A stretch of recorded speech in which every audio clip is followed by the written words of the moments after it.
Magandang araw po sa inyo lahat, Ma'am Judy at ang mga kaklase kong nanood ngayon.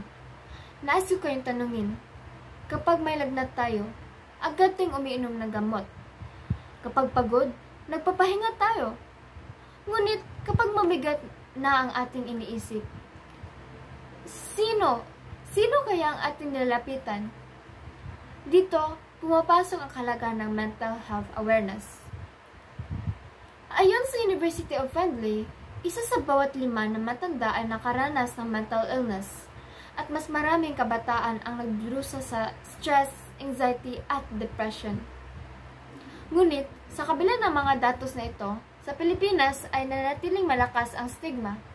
Sa maraming pamilyang Pilipino, kapag may taong dumaranas ng mental health problem, madalas sinasabi na siya'y balyu o sirang ulo.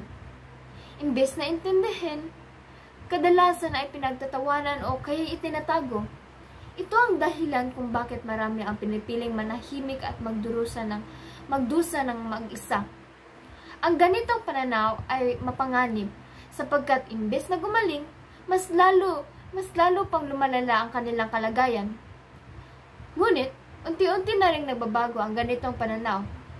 Ayon sa Philippine Information Agency or PIA.gov.ph, mas mataas ang suicide rate sa kalalakihan dahil madalas silang hindi humingi ng tulong sa takot na matatawagan na mahina. Upang tugunan ito, inulunsad ang Tara Usap G Caravan ni Senator Win Gatchalian upang suportahan ang mental health program sa mga estudyante. At sa Quezon City Government mayroon ng helpline na 122 na bukas 24/7 para sa libreng counseling at suporta. Mayroong ding mental wellness access hub sa bawat distrito na nagbibigay ng libreng counseling at gamot sa mga nanangailangan. Mga kaibigan, ang mental health hindi dapat ikahiya.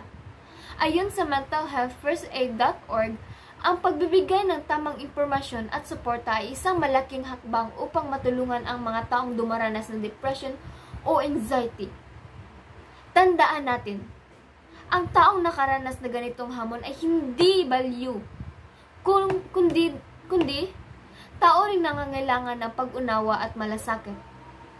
Panahon na upang palitan natin ang stigma, sapagkat ang tunay na lakas ay hindi ang pagtitiis ng mag-isa.